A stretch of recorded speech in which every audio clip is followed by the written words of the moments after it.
Eu sou hospitaleira do Albergue Municipal de Fisterra, ese é realmente o meu traballo diario, pero tamén son vicepresidenta e responsable de hospitalidade da AGACS, que é a Asociación Galega de Amigos do Camiño de Santiago. Como vicepresidenta e como responsable de hospitalidade temos dous albergues, este en Corcubión, na Topa agora, e outro en Arbón, dentro do convento franciscano Arbón. Son dous albergues de hospitalidade tradicional. Eso que significa? Que non cobramos, que senón que recibimos a todo aquel peregrino que se chegue realizando camiño a pé, bici ou a cabalo, nunca en coche e demais, pois sen ningún tipo de problema a eles e aos seus compañeiros. A ver, eu levo 28 anos como hospitalera. Sí, o cambio é moi grande, pero bueno, a miña visión vai moito tamén en relación ao número de peregrinos que chegan. Mas claro, cando empecé eran moi pouquiños, agora xa son moitos ao longo do ano. Pois este ano creo que finalizaremos agora con máis de 25.000, pero a miña visión, claro, vai moito referencia a isto.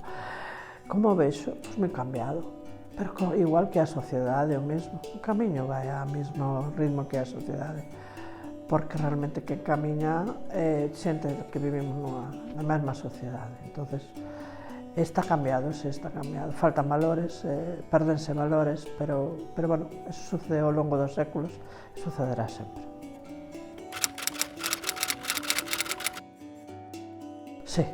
Sí, a verdade é que o camiño hasta fai uns 15 ou 20 anos realmente vivíase de outra maneira. Vivíase, pois, a mellor máis espiritualmente, máis persoalmente, non sei como transmitirlo, non? Pero agora non, agora sí que está mercantilizado. Creo que o camiño abreuse moito, abreuse unha ventana moi grande hacia o mundo, e, bueno, no mundo hai de todo, hai bo e malo. Está mercantilizado a tope. A verdade é que antes éramos poucos albergues, agora hai moitísimos albergues, non teñen a mesma filosofía que temos os tradicionais. Hai moi pouquiños privados que manteñan esa filosofía, moi pouquiños, pero bueno, gracias a Dios que tamén están eles aí e van botando unha man, pero sí está cambiado. A mí si hai algo que me dá medo en relación á pregunta anterior, que me dá moito medo é as cifras.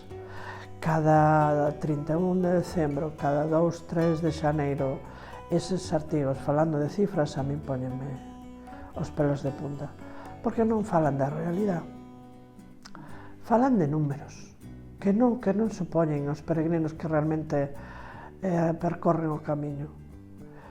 É certo que ningún hospitaleiro nem nadie que estamos no camiño somos nadie para xulgar quen non é peregrino, non? Pero as cifras que se dan non son de peregrinos. Porque temos o defecto, teñen o defecto, sobre todo as administracións, de mezclar peregrinos con turistas. Os peregrinos non somos turistas. Para nada. Entón, claro, de aí salen eses números escandalosos que dis ti, pero Dios mío,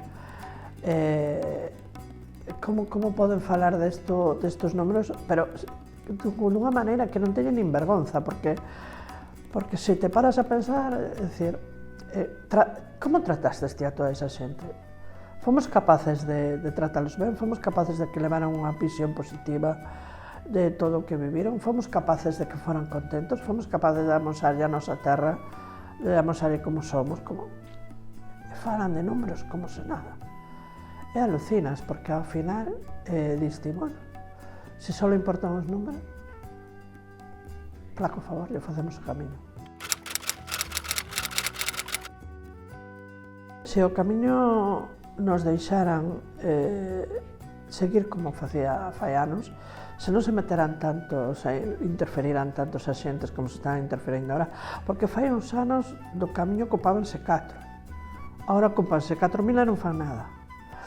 Sí que era totalmente sostible e medioambientalmente, sí, non tiña ningún problema, pero claro, estaban falando de anos atrás onde era moi pouca xente que percorría camiño comparado con números que se dan agora, claro, pero sí que era, non tiña problema ningún, pero claro, De repente empezaron a ver un filón aí, empezaron as falcatruadas, pero das gordas non, o seguinte.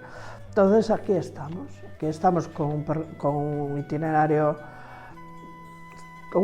calquera deles, totalmente desfeitos, fan auténticas barbaridades. Cuidar o trazado físico, cuidalo, pero cuidar non significa cementalo, nin poñer gravilla, nin poñer barandillas de madeira bonitas, nin barandillas de metacrilato ao lado dos ríos. Non. Que o deixen tranquilo, que o respeten, que se hai algo que legislar, que sea a súa protección, pero que non toquen máis do que teñan que tocar. Se durante os séculos os peregrinos estuveron percorrendo trochas, estuveron percorrendo camiños, ahora non teñen por que facelo por autopistas. Porque ahora están facendo e arranxando camiños, co conto que din que os arranxan, están facendo auténticas barbaridades. Están poñendo, pois eso, zahorra que non, bueno, alucina. Entonces, que non o toquen, que o protexan, e que nos deixen tranquilos o mundo.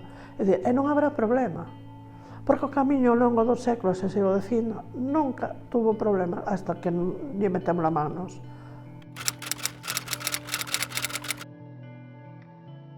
Eu nunca tuve un can peregrino malo, de 4 patas, nunca. Ao contrario, sempre foron os millores, sempre me transmitiron moitísimas boas cousas. Lembro, eso tamén ven porque hai moitísimos anos chegara un peregrino que viña camiñando desde Holanda e traía un can. E o peregrino, bueno, pois os enfermo e o can tuvo que quedar connosco 15 días e o que ese can nos enseñou foi alucinante. Entonces, enseñounos tamén despois a considerar os cans e a todos os animales que traen os peregrinos como peregrinos que son. A parte, fan o camiño doblemente, porque entre que van e veñen e van. A mí, cando chegan ao albergue, preocupanme moito os cans, porque a veces hai donos que non saben, ou, non sei, queren acabar o camiño e non se dan conta que os seus compañeros de camiño non están preparados para rematalo e sufren, pero bueno, a min encanta. O malo que nos albergues públicos non se aceptan animais, pero bueno, depende do hospitalero. Nos nosos sí, non temos problemas. E non só hai cans, hai burros, hai cabalos, hai de todo, A miña hasta me ten chegado con serpes.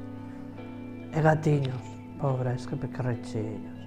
Pero ben, é dicir, non temos problema, ao contrario, aparte faino moita gracia porque cando hai un animal no albergue, todo cambia, a enerxía que hai no albergue é diferente. E bueno, os nosos hospitaleiros voluntarios, máis do 40% traen animais. E non se lles proíbe para nada, ao contrario. Eso sí, cando marchen que limpen, porque se limpamos os nosos pelos hai que limpalos dos cans, pero moi ben. Ben, o que pasa é que non estamos preparados. Non hai preparación. E, por exemplo, nós neste camiño, cando chegan a Fisterra, non hai problema porque está meu pai, e máis miña nai que teñen hai unha finca grande, hai un par de veciños que non teñen problema para deixar os cabalos e os burros, pero non estamos preparados. Hai moi poucos albergues, creo que en toda a ruta, creo que hai 2 albergues. En este temos un albergue, nesta ruta da Fisterra, temos un albergue que está preparado para cabalos, que é o de Albeiroa, e despois creo que hai outro Ribadiso, e para de contar, hai moi poucos.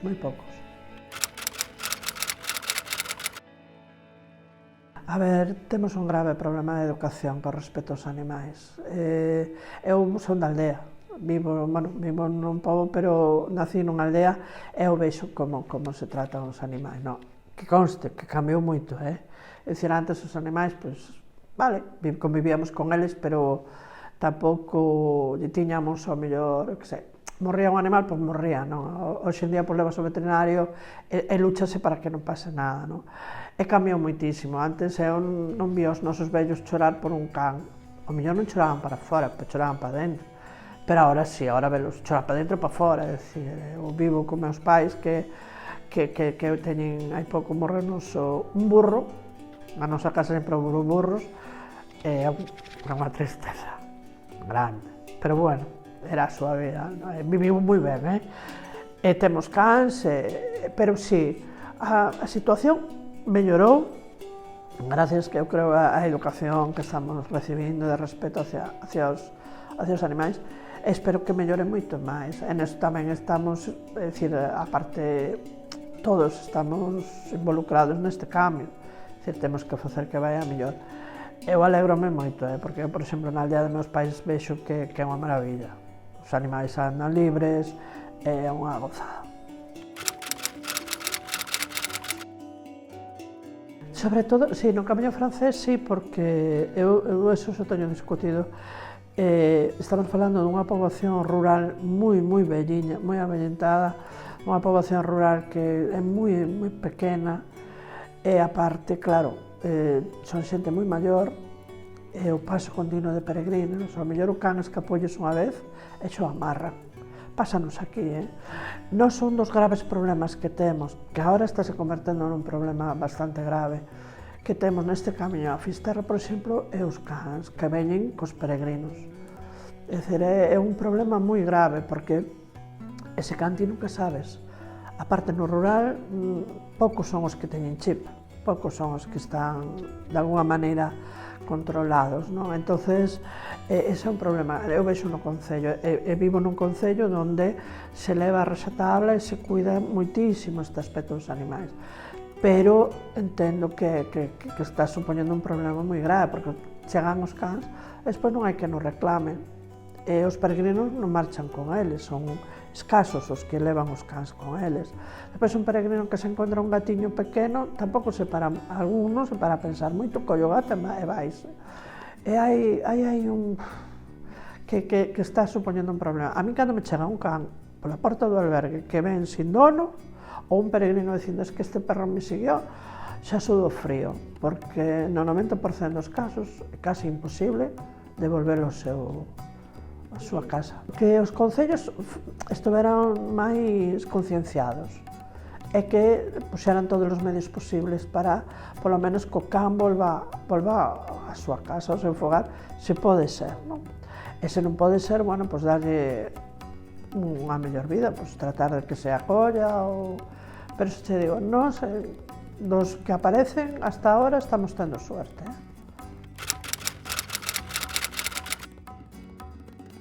A mí gustaríame que as mulleres estiveran máis presentes nas asociacións de amigos do Camiño de Santiago. Na nosa asociación somos, bueno, ahora mesmo na directiva, somos 4. Bueno, de 10, non está mal, está bastante ben. Pero sí, somos moi poucas mulleres dentro das asociacións e deberíamos ser máis. A muller sempre estuvo moi presente na historia do Camiño desde séculos anteriores. Hai moitísimas evidencias de que moitas mulleres, raíñas incluso, fixeron o Camiño de Santiago. E algunhas tamén chegaron hasta o fin da terra, co cal a muller debe estar presente cada vez máis. E nas asociacións o problema que estamos tendo é o relevo xeracional. Aquí xa nas asociacións casi dá igual que sean homes ou mulleres. Ojalá fora 50-50, pero necesitamos un relevo xeracional xa, porque os máis novos xa pasamos dos 50. Os vellos pois xa son velliños, entonces eu creo que eso sería o importante. Non sabría definir o que son os valores. Os valores van dentro, pero a verdade que non sei definirlos. E os valores que temos no Camiño, hai tantos, todos os días podemos falar dun valor distinto, solidaridade, humanidade, tanto, non sei. Pero é tan bonito, é dicir, vivir entre valores é super bonito. Non sabría definirlo. O único que sabría decir é que o Camiño é valor. Todos os valores que te podes encontrar na vida, telos no Camiño nun día solo. Podes encontrarte a solidaridade que nunca encontras normalmente na tua vida diaria. Podes encontrar a espiritualidade nun carrexiño do Camiño E hai tantas cosas bonitas que te podes atopar.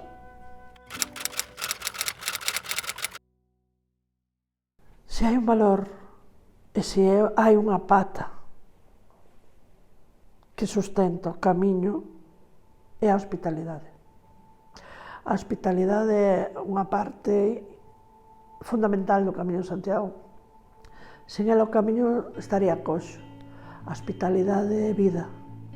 A hospitalidade é fraternidade. A hospitalidade é dar ca man aberta. Ofrecer o que ti tes e o que che gustaría que che deran a ti se ti estiveras no mesmo sitio.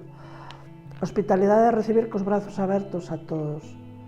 Somos os hospitaleiros, ás veces, eu ríome porque digo, estamos zumbas, porque somos maestros.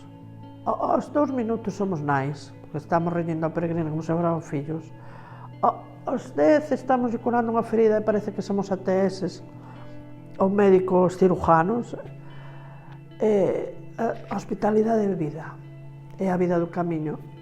Eso sí, hai que cuidar a hospitalidade como hai que cuidar o trazado físico, antes que se me decir, porque se non hai unha boa acollida, se non hai unha man tendida que abra esa porta todos os días dos albergues e que o faga con cariño, que o faga sabendo o que está facendo e coa responsabilidade que poder recibir a alguén na túa casa, porque o albergue é a túa casa, como non cuidamos eso, vámoslo a perder. Non o camiño, pero o camiño sería diferente. Todos estes valores son moi importantes porque hacia os animais deberíamos tamén intentar transmitilos porque a mí dá moita pena. Os animales non están no camiño, non están tratados como se debería. Dicir, a min fastídame moito cando chega un peregrino con can e ter que dicir que se está nun albergue público como estou, ter que dicir que non pode escollelo porque así cho marcan, porque tampouco tes espacio para eles. E doiche, non, porque non estamos preparados. É unha pena, porque os animales son parte de nós, pero non sei por que non estamos preparados. E despois, cando a veces tratas de saltarte a norma, aparecen os problemas de que si yo soy alérgico al perro, ou yo non quero dormir con perros, aí é todo un mundo que bueno, gracias á vosa asociación, pois e a asociación seguramente iguais á vosa, que loitaredes por este, nos axudaredes, polo menos nos educaredes para poder solventar este gran problema que temos agora mesmo no camiño, que non sabemos.